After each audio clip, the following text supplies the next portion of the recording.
Comfort. So I'm really, really thankful that you took your time to come and speak to me today, and my viewers. Welcome on my show.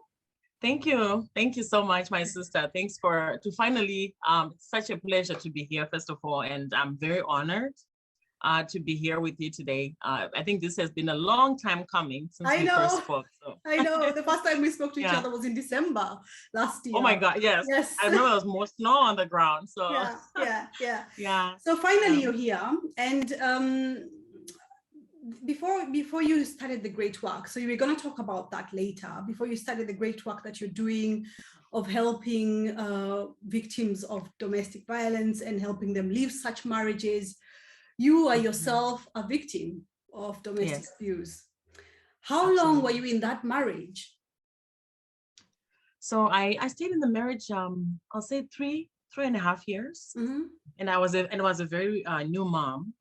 But before the marriage, I had also stayed with him I'd been with him for another 5 years. So 8 years total. Mm-hmm. So, and they always say, abuse does not start in marriage. It starts when you're courting, when you're dating. The red flags are there, but you kind of keep pushing them aside because you're in love, or you don't want to see them. So yeah, it's a total of 8 years. Okay. You mentioned the red flags, and I want to go into that because most people, outsiders, or even people who are inside such marriages or relationships, might not understand why, why does someone stay in a relationship that is abusive? Why 8 years? Yes. Because people assume that people start getting beaten up at the beginning of the relationship, but most of the time it's not that. The violence is always progressive and it escalates with time. So you talked about the red flags. What were the red flags at the beginning, during the courting phase, the dating phase? What are the things that you saw looking back that you downplayed? Definitely. Sister Evelyn, I first want to say, if there's one thing I know about African women is that we are very highly spiritual, highly intuitive women. And I'm saying this because it's the space I'm in as an African woman. And then I think for all women, we are all intuitive. But men, when you get emotionally attached to someone and you get spiritually attached to someone, it makes it complicated. And I think that is why domestic violence survivors and victims, they're in a complex, what I call a complex roller coaster. Because when a woman is emotionally and spiritually attached to a man who abuses her, it's very hard to leave. Statistics show that it takes at least 7 times before a woman can leave. And I can tell you that in my work, a lot of well-to-do women, smart, beautiful women, where you ask, you're like, how did you get up and how did you end up getting abused? It's because abuse knows no creed or color or socioeconomic background. And mostly the men who are abusive, they actually target their victims. So it's like they want to conquer something. So if they dominate someone like myself, they have won. Mm-hmm. And so to answer your question, why? It's complicated. No, and then I asked the red flags. Like what were the red flags? Mm-hmm. So the red flags, as you're going out with someone and the intuitive part is blocked off, it still is alive somewhere. And so it will say, that was not okay, the way you treated that person at the restaurant. You always watch how they treat others when you're watching and they think you're not watching. That is a big indicator. How they treat women, how they talk about women. Sometimes how they even talk about their mother could be extreme. The other red flags is you start to feel less and less like not yourself. When you continue to feel like personally for me, I love academia. I love to hang out with my friends. At that time, I was younger. I started to become more and more about him than myself. And then they want to try to control. And the control comes under, I love you so much. I want to protect you. The language is very nice, but the action, so anybody who tries to control and change who you've been before you met them, those are red flags. And then I'll say the last one that is very visible is the jealous, right? Possessive. And many women are flattered by it, like, oh my God, he really, and especially if you're coming from trauma, as a traumatized child, and you've suffered rejection, you really want that longing and somebody who wants you and desires you, but there's a fine line, because that jealousy will keep growing. It's a seed that will grow. And when he's married you and he feels he owns you, that jealousy is very domineering. And that is where most of the problems start to really get bad when you're in marriage. Yeah. Yeah. But then when you like notice that the jealousy is not normal, like this is something strange, this is a bit too much, like how does someone differentiate that? And I like the way you said that. So there's this flattery that is attached to it. So you, on the one hand, you feel flattered that they love you so much, and they want to make sure that they know everything about you, but in reality, it's control. They're trying, and they're suffocating you. So there's no room for you. It's all about them and the way they want things, and so on and so forth. Absolutely. And the jealousy, like at what point does it like reach a point where you know like this is not normal? Like if someone is watching this and they're in that kind of relationship, how can they tell? Absolutely. You see, that's a really hard question, right? Because when it's happening, it's like it's incremental. And usually it's just like when you look yourself in the mirror, you don't see what other people see from the outside. So if you're not looking from the outside, it's hard to miss how incremental it's becoming. Now it's your girlfriends, it's your compatriots, it's the people around you that will tell you, your coworkers, you've changed. You know, you missed happy hour last time. Like, you seem like you're more to yourself. And when people around you start to get concerned and experience changes in behaviors of you, please listen, accept the feedback. And I say to the younger women, create a safe space of older sisters and elders, even a mother figure that you can go and check in with, like, because you will not notice yourself. This is why, Evelyn, you start to hear a lot of women that come to our office or to our program. They'll say, oh my God, in retrospect, 7 years later, 10 years later, I didn't even see how I had changed. So it's so deep. It's so deep like that. And people, I always hear people asking, you know, why didn't she leave, you know, until she got killed? It buries you. It's very complex. It's multi-layered. And if you don't have those advocates, those girlfriends that will tell you the truth and will pull you aside from your environment so you can see how you're changing, it's hard for women to get out. That's why we need sisterhood. Okay. That's strong. Yeah. So on the one side, they tend to isolate someone, so you don't have those, because you talked about you missed happy hour, you missed this, you missed that. Yes. And then on the other hand, a very key indicator is that there's a change that happens. So you're not your normal self, you know. Absolutely. And because change can be also positive. You can thrive more and become more of yourself, but then it's the opposite of that you become less and less and less of yourself. Your character, your personality, everything changes. And outsiders might point that out for you. Oh, yes. Okay. Oh, they will. Okay. They will. Like in my case, he didn't want me to continue pursuing education. And I kept telling him, I came from Zimbabwe to the US for education. That is like, so I'm not about to be a soccer mom. And he really wanted to control that. And he got upset. So me not pursuing my higher education is not a part of me or how I was raised or my social moral fabric. And he wanted to come in and change that. Now that is what I call control. Yeah. And that's not okay. Yeah.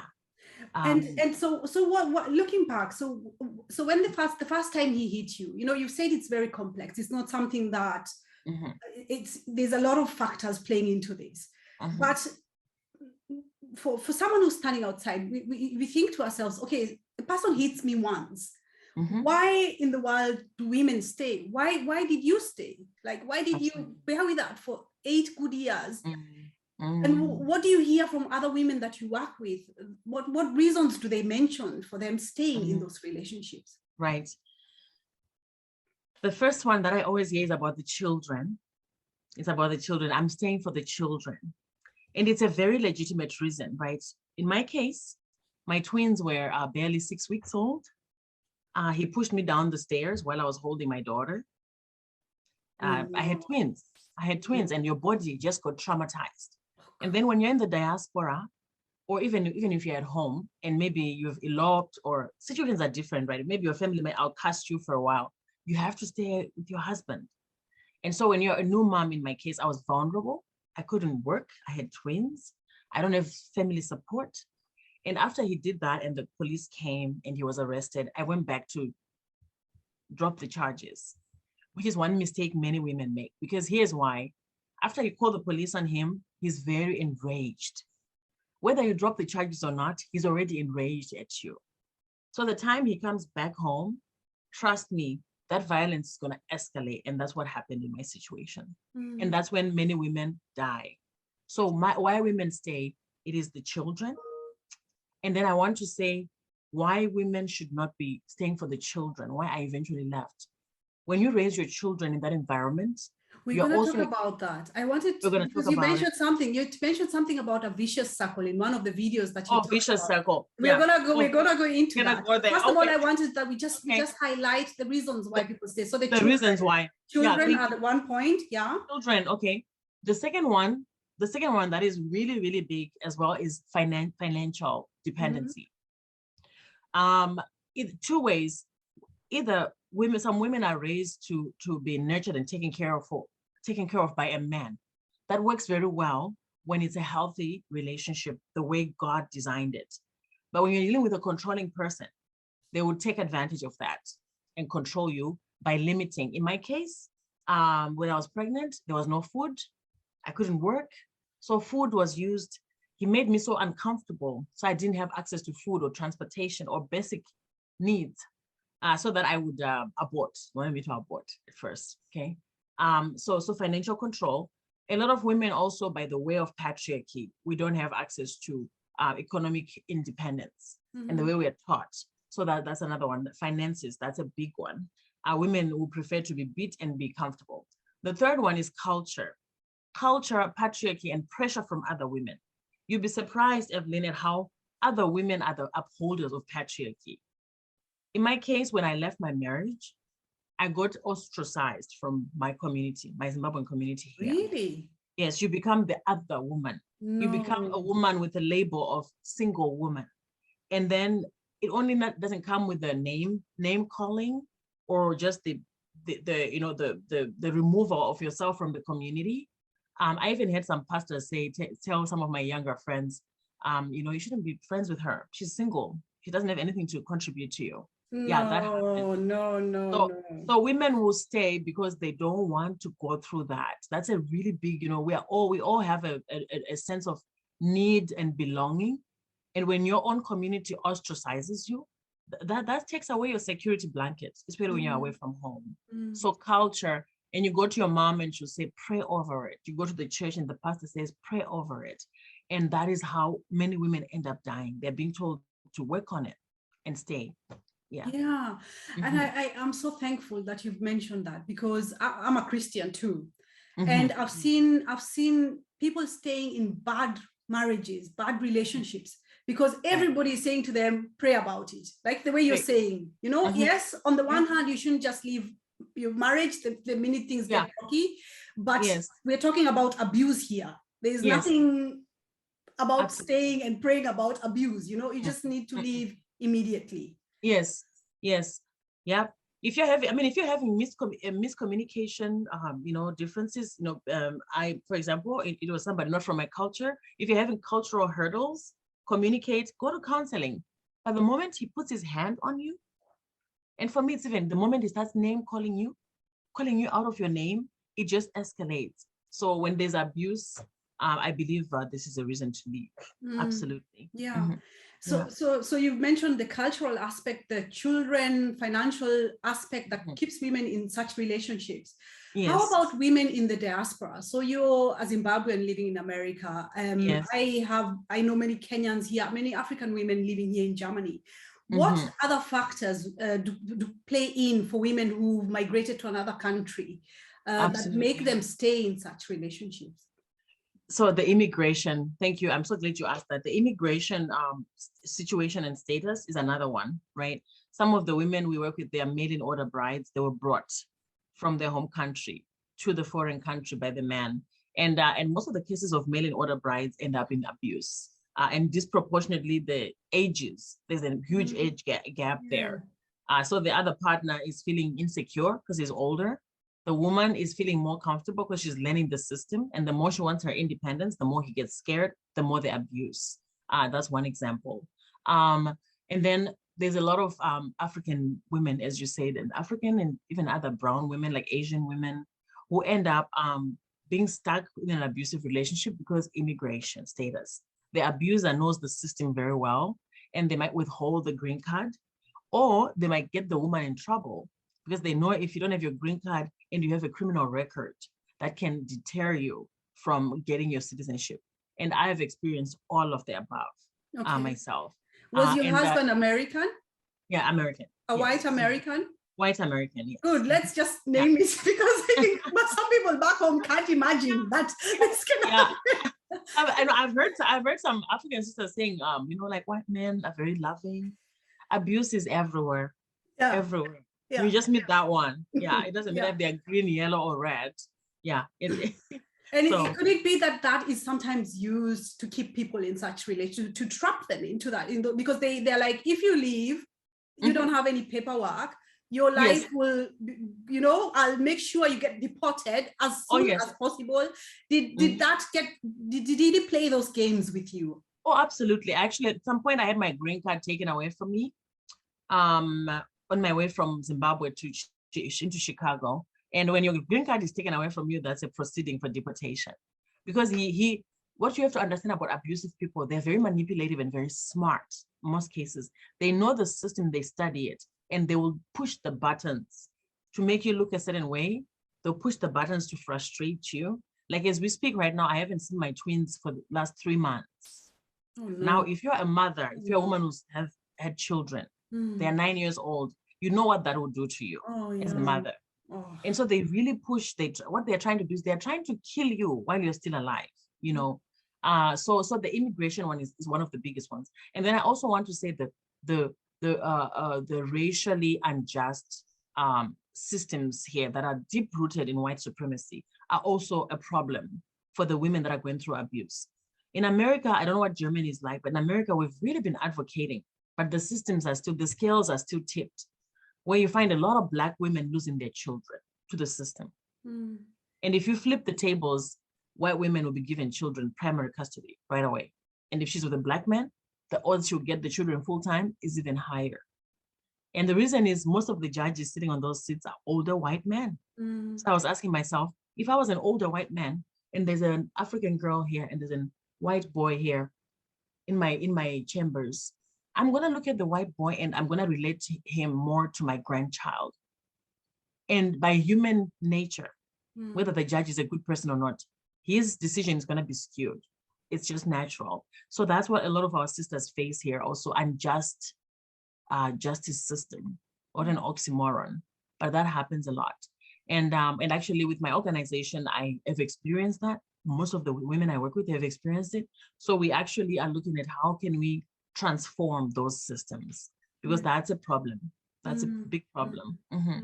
I don't know how it is here in Germany, to be honest. All I know is that the language thing is also a big barrier, because like you said, some of these women who come here, they've been invited by the man and they come here as a bride, and chances are they don't speak German. At least in America, you speak the language. So if you don't speak German, then you're even more trapped in that situation because you know literally nothing. And if you, like you said, the abusers are usually very manipulative and they want to control. So they make sure that the women are not integrated in the society at all. So which makes it even more difficult for them to leave that situation. But you are living proof that it's possible. One can leave and lead a good life afterwards and actually go out and help other women. Definitely. But I want to go back to your childhood comfort, because like I said at the beginning, I watched a video of yours where you said you left Zimbabwe and you had this suitcase and you were trying to run away from all the violence that you'd experienced back home, or some of the violence that you'd seen in your family, in your own family. You experienced sexual violence as well from your relatives. And then you find yourself in the same situation. Tell us a bit about that. Wow. I'm so glad you're asking this. You know, where do I even begin? The visual image that I have is right, coming into the US, moving through the corridors of one of the most beautiful colleges in Minnesota here called St. Catherine University, with a little tiny suitcase. And on my back, I had a bigger suitcase, but it was invisible, all the baggage. And I want to say all that baggage since I was in utero, since I was in my mother's tummy, because my mother was abused by my dad severely. I grew up in what I call in my book, I grew up in a war zone. My home was a war zone. It was peaceful in the morning, and at night, you could be jumping over the fence, going to the police. It was a regular thing. Right. And that, I didn't know what I had as a child. I was having what's called childhood trauma, severe. Mm-hmm. So coming to the US, there's freedom as a 17-year-old. We're so traumatized, but doesn't even know it. And then I started to navigate the spaces. And guess what? I attracted the men that I knew, my father, same man, right? Trauma is a poison in the root of a child. When a child is traumatized very young, it introduces poison in their roots. So what you start to see out of them as an adult that doesn't make sense is because there's poison in the roots. So so that was my experience. It took me over 15 years to finally get back to that little girl and heal her. And how I healed myself, I wrote a book. Yeah. And in my book, I wrote a letter to my younger self. And it became a meditative practice of going back to my younger self. For those women who are running away from who they really are, you're not gonna heal until you go back and collect the part of you that you're trying to run away from. You have to come to terms with her, that little girl, and heal her and talk to her and tell her that it's okay now, it's safe. I'll give you an example. And I know there's a lot of women who watch this, and I want you to really think about this. Look around your life. Do you sabotage good relationships? Do you push away good men? And you keep saying, I'm attracted to bad boys. That bad boy is your dad or how you grew up. It really impacts the quality of life you can have. And you cannot even live until you heal that little girl. It's really crucial. And you know, Evelyn, it's something we don't talk about in our community. It's something I'm going to be talking about more and more in my work because I healed myself with the grace of God. I got healed by a community of women that loved on me. And my life has changed. It has transformed. I've gone back and seen the people I've hurt, the men I've chosen over others, and how I left those healthier people, you know, on my path and went with the toxic because that's all you knew. But when you know better, you do better. And now I know better. And I want to share that better knowledge, you know. We have to heal our childhood trauma. We have to heal. I'm going to go into healing in a bit. I want we go back to that thing of a vicious circle because you've told your story. Is your experience, because you work with women who are in domestic abusive relationships, yes. Do you find that they also have that story? Do they also have a history of trauma, of childhood trauma? Oh my goodness, disproportionately so. Disproportionately so.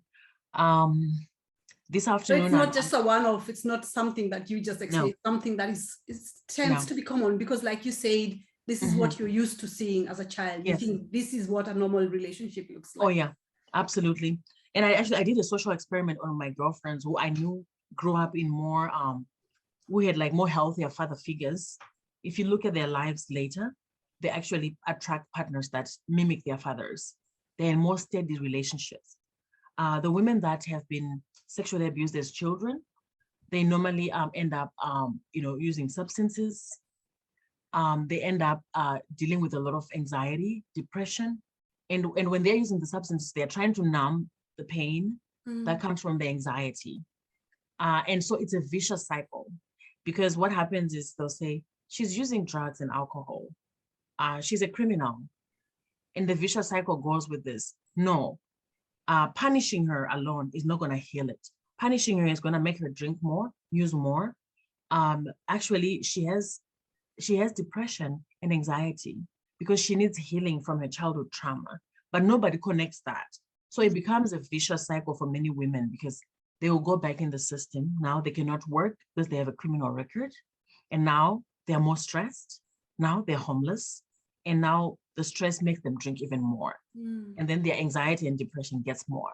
And then it's just vicious. That is what I call the vicious cycle. Yeah. And then what ends up happening when a woman is in that place of vulnerability and in the lowest place of herself, she attracts those men, those same men. And then the cycle continues generationally, generationally. And I think we should have a lot of patience, because sometimes women who don't have that history of violence are like, oh, those such women are so stupid, they just don't live such marriages, but they don't realize there's a lot going on there. There's a history of trauma and pain, and people have only seen that throughout their lives. In fact, I said in the introduction, if I hadn't done an internship in a women's counseling center, I would not have understood that.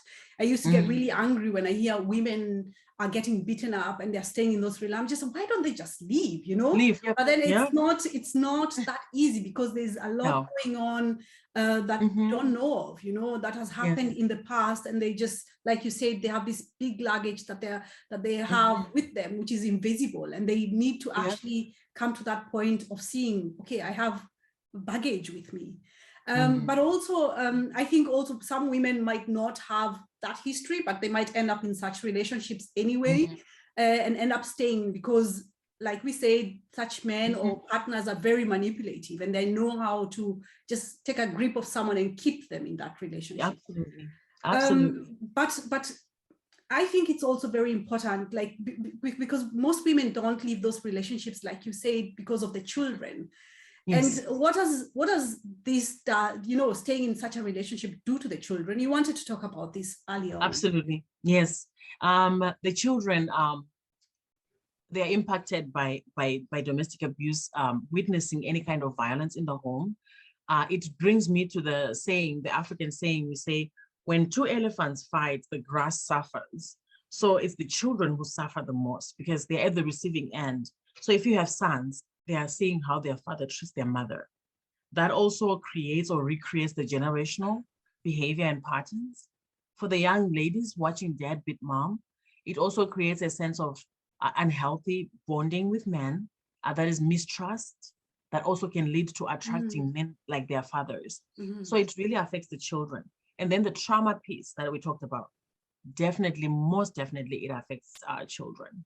And actually it doesn't start when the children are born. It starts when they're still in utero, because they can hear everything. It starts there. It affects their brain development. Trauma really affects disproportionately the brain development of a young person. And so that then leads to problems for the children when they're adults. I sometimes sit down with my siblings and we talk about this. We like, and at least we've had the privilege and the blessing and the gift to be able to name things like, oh my gosh, this was PTSD from hearing a truck outside. My father is late now, but sometimes when I hear a loud truck, I startle because I know what happens when that truck comes. And I'm talking 35 years later. I still have those physiological. So that when the truck would come, your dad would come home and there would be. He's drunk and then he beats my mom. So whenever I hear the truck, something triggered in you. It triggered, yeah. And I wrote in my book, for example, to see how deep this thing goes. I remember I wrote a quote that says, "I love the rain. I love the rain because the monsoon, heavy rains, the nights it was raining, I didn't get to hear my mom getting beat. So whenever it rains, it's very comforting for me. I love it when it rains. It comforts me. So I'm an adult. I have 3 children now. I'm a woman now, but there's still some traces of that. Yeah. And that's what we call childhood trauma. Yeah, Yeah. so it's very Yeah. long term, Yeah. the trauma. So, Yes. if you're watching this and you are in such a relationship and you're thinking, I'm staying there for my children, leave for the sake of your children. Leave for the sake of your children, because they will either become abusers or they will become the abused, and they are going through trauma. That is what we're trying to tell them today. Leave, just leave. And what was the breaking point for you, Comfort? At what point did you decide, I need to leave this relationship? What happened? What happened for you to have, like, okay, I can't stay any longer. I need to leave as soon as. And what was the leaving process? Because I hear that it has to be planned, because women actually die during the process of leaving. Oh, yes. There's something we call safety planning. So for me, the breaking point was, I think it was a culminating number of them, but the overall was looking at my babies, especially my daughter, looking at my little baby girl and saying and vowing to her that, Zoe, you will never have to go through what I went through. So if it means I have to start afresh, I have. My living process, I had those confidence, I had those sisters. You know, that one special sister who holds you up when you're down? Mm-hmm. I had a younger sister who was my mentee before. Her name is Laureate. And she opened up a beautiful luxury apartment to me and my 3 babies. Because I had a first son from before, and then the twins. Mm-hmm. And so a toddler and infants. And this really amazing sister, and I want to call her, she's really out of this world. She opened her apartment for me, and she let me use her in suites. She let me use her bathroom, and she packed herself on the couch. They were actually sharing as roommates with a friend, and they nurtured me and they took care of me. They gave me a place where I could just breathe for a minute before I decided the next step. And for me, the next step was to going to a domestic violence women's shelter, which was very uncomfortable. And that is what led me to starting an organization, because there were no women who looked like me in the domestic violence shelter. It mimicked the abuse relationship at home, because there was just rules and stuff. And so the living process, why it's not safe sometimes, is that the living sometimes can be safe, but it's the discomfort the women face at the shelter that makes them go back home. And that is the most dangerous place. Right. Yeah. So is it when they leave and then come back that things get worse? That's the most dangerous place. And also not planning. So you have to reach out if you're watching this and you're in an abusive marriage relationship where you know you're not safe. You have to make your plan. You have to make your exit, even if it takes you months and months. But you first have to reach out to experts like ourselves, right? Because we give you a safety exit plan, which includes packing the essentials, not being predictable. Don't make it obvious. Some women out of anger, they'll say, I'm going to leave. And then he's going to start to look at you closely. Some men I have clients who have their boyfriends, they put, or husband, they put a tracking device in a phone. They'll track you. Everybody you're talking to, they will know. So our program even partners with some police departments, and we say, can we do a lesson? Can we do a lesson on how to look for trackers on your car? I mean, it goes bad, sister. Some people, it really goes bad. I had a client who had a tracker on her phone, her computer, her laptop, and her car. So he knew exactly where she was, what time, and she didn't know. So you need to do safety planning. So some abusers are so extreme. Okay, so get in touch with professionals, and we're going to talk about what you do in a bit, but people should make sure they plan this. It's not something you just randomly wake up and leave home, or because if you're not mentally prepared for the change, for leaving, you're likely to come back. And if you go back, it's going to get dangerous. Yeah. So in your case, Comfort, did you ever fear for your life? Because I know women die in this situation. It's this serious, Did you ever fear for your life, or is it because you just felt like, I can't keep my daughter in this environment? I need to. I did not feel safe. In fact, as I'm talking to you right now, I still fear for my life, because I just found out, I think he's been having some private undercover detectives doing, like, because there's been weird people around my house. And then I got a letter because we're having a court date coming up with the children, which is we can talk about later too. But I fear for my life. I do. I don't feel safe. And it's not about just the hitting. It's about the silent threats. It's about the extremities of how someone can go and get a peace order against you when you have done nothing. It's the lies they make. It's the whole intention of killing you before they kill you. I have a client in South Africa right now. She was burned by acid. Oh, no. And as we were talking, I'll never forget, she said this. She said, "Discomfort. This man killed me while I'm walking." And I said, "Prim, this ex of mine is also killing me while I'm walking. To take my children away from me as an able-bodied mother is to kill me while I'm walking. So if someone is able to assassinate you while you're still walking and healthy, what could they do if they could get to you?" So that makes me fear for my life. And I encourage women that if you start to see subtle signs of abuse, you need to fear for your life because it just gets worse from there. Yeah. So you talk about being killed while you're still alive. So being in that environment is very damaging emotionally. You know, it does damage to a person. Yes. How did you heal? Like you've talked about you've healed, and you can say you're in a good position where you feel like I've healed, I've moved, I'm going back to the person that I was. You talked about your book. Tell us a bit about your book. What was your book about? How did you come about writing a book? Absolutely. Yeah, I started writing my book. Thank you. It's called Facing the Giants. I started writing it on the floors of cheap motels because I had to navigate homelessness after the shelter didn't quite work for me. I had to stay in cheap motels or my car or someone's couch for an extended period of time, up to 5 years, back and forth. You're joking me. Yes, as an African woman, I'm resourceful. Yeah, this is all while pursuing my master's and just a lot of challenging things happening. So I started writing my book for 5 years, and that was the healing journey that took me back to connecting my dots of why I was there. The healing starts when you realize what is happening to you. Because when you don't know what's happening to you, you don't even have the need to find a doctor. You probably think you have a problem. Yes, you start to believe that you have a problem. You start to believe that maybe I did this to myself. Nope, it's not. I always say, you're the one to blame. Yeah. Nope, you cannot.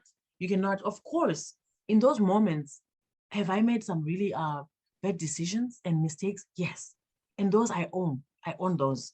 I own those unapologetically. But the things that have been done to me and at me to cause me to be in some situations, I will name them. So I say my healing journey, the healing journey starts by naming it. It's like healing a wound. Recognize I just got beat by a wasp, name it, expose it, because it needs air. Start sharing your story. Right. What that does, it takes away the burden from your shame, because abusers want you to stay in shame and isolation. But just like an infection, if it stays in isolation and you're hiding it, it's going to fester and it's going to fester and it's going to get more infected. Wash it. Wash it. What is washing? What is water? Washing it is really just bringing it out to the open. Share with other people. Use your story to heal others. Connect with other women who are going through the same thing. That's how I really healed. Yeah. And the more I shared my story on national platforms, on international platforms, and with family, and I just said, this is my story. I disempowered him. In my case, what he had done, he's a white man. He had become friends with some of the people even from my community. So when I left him, he went ahead of me and he was telling a lot of lies. He was saying a lot of lies about me. I lost friends from my own community because of my abuser. And a few years later, when I started sharing my story and they started to put two and two together, they realized that I was the victim. And some of them have really tried to come back to me, but I really can't open that door because they crossed the line. But this is the damage that abuse does. But healing starts with you naming it and start to heal it by exposing it. Yeah. So and journaling, because I think you started your book as a journal. So you were actually journal. And yes, it helped you to reflect like, because sometimes when we write things down, it's like we step off from ourselves and sort of look into ourselves, and Oh, yes. that helps us to really recognize what's going on. So Mhm. and so by writing that book, you are able to just name what's going on and sort of like Yes. reflect on what's going on, and then sharing your story with other people, people who are going through the same situation, maybe even, or just even, would you say one has to be careful with who you share with, or would you Wow. just say generally share? I don't No, know. absolutely, absolutely. You gotta start. So before, let's say before there's a brand that's like a platform that is safe where you can share, like I do. I would say be very careful, because what happens is sometimes we have women who are in abusive situations and they're silent and they don't talk about it, but they project. So when you share with them your own stuff, they will project in the most hurtful way towards you because they don't want to deal. You're making them see what's happening to them. I will really be careful. I feel safer with professionals. If you have a therapist, for example, Yeah. because they are non-judgmental, they're objective. I would say even hand-picking elders from the community, somebody that you know has mothering, nurturing energy. And even with that too, be very, very cautious, because that was one mistake I made. I overshared in the beginning, and that was used against me as well in community. Yeah, I Yeah. think generally, if you feel safe with someone, then you can share, because sometimes but then I think when you're in that situation, there's so much emotional pain and so on going on that you might just end up sharing with everyone. But saying that, like you say, professionals, or just be very careful who you pick. But for God's sakes, please do share, because that's one way of healing. Oh, yeah. You talked about community and God. Did God play a role in your healing Oh, most journey? definitely. Most definitely. Most definitely. I think I think you go to the place of prayer for answers, as the place of quiet and thinking through. I think that is also what keeps me going and alive. People say, how do you do it? You know, I just understand very well that God is in control, and He is the giver of those children, right? In my case. And so I think for me, any spiritual practice, mine is Christianity, to have a place where you can just release your burdens. Because I've also had women who end up taking their life because it's too painful, you know. So definitely God, and then community, the right kind of community. I also write in my book, and I say, you know, have a concentric circle, draw concentric circles, and see who is in your 3 interlocking spheres. Those 3 people are very important. And then who do you put in the next 2? And then the next 2. What do you mean by concentric circle? So concentric circle, the circles that overlap. Yes, yeah, but then how do you decide who goes into what circle? Who goes in? Okay, it's the people, like you said, the people you feel safe with. Okay. The trusted people. You could even do a questionnaire of, you know, who has contributed in the last 6 months to my life in a positive manner, and which areas have they contributed. Someone has contributed, but maybe you have that person just prays with you and wants nothing from you. Maybe you just have a person who, when they find a resource, they call you. Maybe it's an advocate from the shelter that you stayed that still finds resources for you. It's people who bring value to you. You want to keep them close. Okay. I had to do that for me to find healing and sanity. I had to take a lot of people out of my inner circle, because sometimes the people who are in the inner circle are more poisonous than even your abuser, because they keep fueling that cycle. And some people need to stay on the outside as support, but don't need to know everything that's happening, and that's also okay. That's also okay. Yeah. Okay, so you don't have to feel obliged to tell everyone everything. No, you don't. Choose wisely, like you said. Have an inner circle of friends who know everything, and people who you trust, people who you feel safe with. Absolutely. Okay, so now you help we talked about a client in South Africa. You help women in abusive situations to leave those marriages, and you even have a shelter because of your experience that you had when you left your marriage. Can you tell us a bit about what you do and your organizations and so on and so forth? Yeah, absolutely. So Phumulani is a nonprofit, And it was started out of frustration, as many things are started. It was seeing that the domestic violence shelter systems here did not cater for African-born women. African immigrant women, normally we have at least more than 3 children, 2-3 children on average. We also have a culture of cooking for our children specific foods that we eat based on which part of Africa we're from. And then the dorm room style version of a domestic violence shelter for me was just very dehumanizing. Although I was going through stuff, I still wanted a place that I could feel like home. You know, I was coming from a very beautiful home on the lake, and it wasn't to say I wasn't thankful for the space that was there, offered there, but I still think there's more room for dignity and respect, especially when a woman with 3 children is being asked to share a room with a total stranger, like we're in boarding school. That was just not appropriate for me. So that's the program started 2016, 2017, we were incorporated, and we started very small. And as the COVID-19 hit, there was more need for housing. So we started getting into housing work 2019 and actually providing what I call scattered sites for women, scattered housing sites, supportive housing, which is housing that is not an institution where there's people watching you every time. It takes away from dignity. I always say the woman is going through abuse, it hasn't affected her mind. You know, she can run a home, give women a small bedroom, a small 3-bedroom apartment, let her just have 1 year, 90 days, whatever, however long it takes for her to get back on her feet. And then our work is very unique in that we don't just offer the housing or give women like gift cards for food. No, we actually start to coach the women. We partner them with a coach and understand what do they want to do to sustain themselves. A lot of African women want to be business owners. And so we connect them with a program that can teach them that. And why is that important? It goes back to the reason why women stay: financial dependency. Yeah. And when a woman becomes financially independent, she can make decisions in a more sober manner. We also had seen that a lot of women were coming to the shelter, living and are not able to know how to be financially sustainable. Guess what? The next person who's so unhealthy comes and whisks them and gives them a false sense of security. And they're back again in our shelter after 3 years. So we do that. And then we are big on healing. So we do healing that's culturally specific. We have, we work with therapists that are from the community. For some, it's church.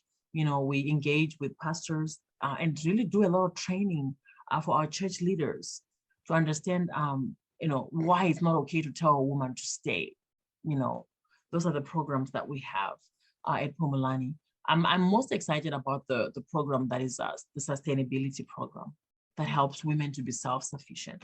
For me, that's the highest level of freedom for a woman, when she can choose who she wants to be with, not because for convenience, because that breeds a lot of abuse when you're choosing a partner for convenience. Yes. Yeah. So what you say that you have a client in South Africa. So how can, if someone is like, we have obviously Kenyan women here in Germany, if someone wanted to contact you, what kind of help would you offer them? Is it more counseling, or what exactly? Good question. Good question, my sister. So although we're based in Minnesota, we're mighty and global. Like Primrose contacted us from Facebook, you know, from a journalist on Facebook, from Zimbabwe, but she's in South Africa. And now what we did, we connected her needs. She needs grafting, really intensive grafting. We made an appointment for her with a partner of ours, which is Mayo Clinic. And Mayo Clinic is one of the best hospital systems in the world. I mean, kings from Arabic countries come here in Minnesota. So we're gonna have her come. We've had a client in Kenya before COVID who was beat by her husband, and she had developed a lot of fluids. We had some doctors from Mayo Clinic travel to Kenya to do surgery on her. So how we help women is beyond counseling, resources. When a woman reaches out to us, we find a way to connect with the program on the ground. And then we also find a way to match her with a coach. Because remember the beginning, we said this domestic abuse is very vicious cycle. And for her to get untangled out of that, she needs people to literally hold her hand and show her the steps. Because alone, it's really hard for women. That's why many women just say, I've walked 10 miles, I'm tired, I'm gonna go back. So we help women in that way. Yeah. Okay. Yeah, maybe you could partner. I know here in Germany, there's a Kenyan women's group, Good. which was started in 2018, I think. And Nice. I recently joined that group, and I found out that there's a lot of women who are going through domestic violence, and there's a small group of women who are trying to help them.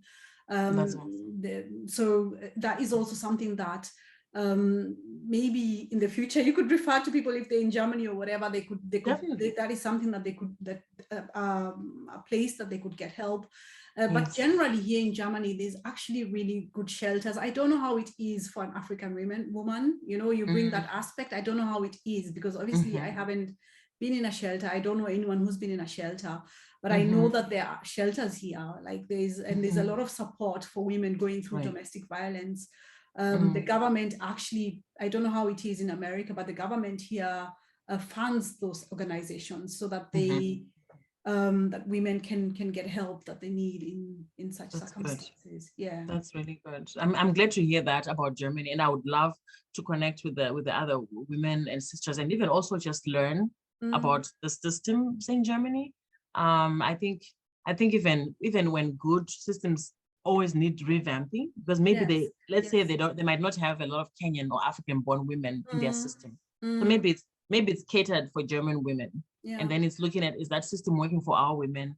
Can we recommend that they change up some few things? You know, it can be things like the kinds of lotions or the kinds of shea butter, the kinds of body lotions that they use to make women feel at home.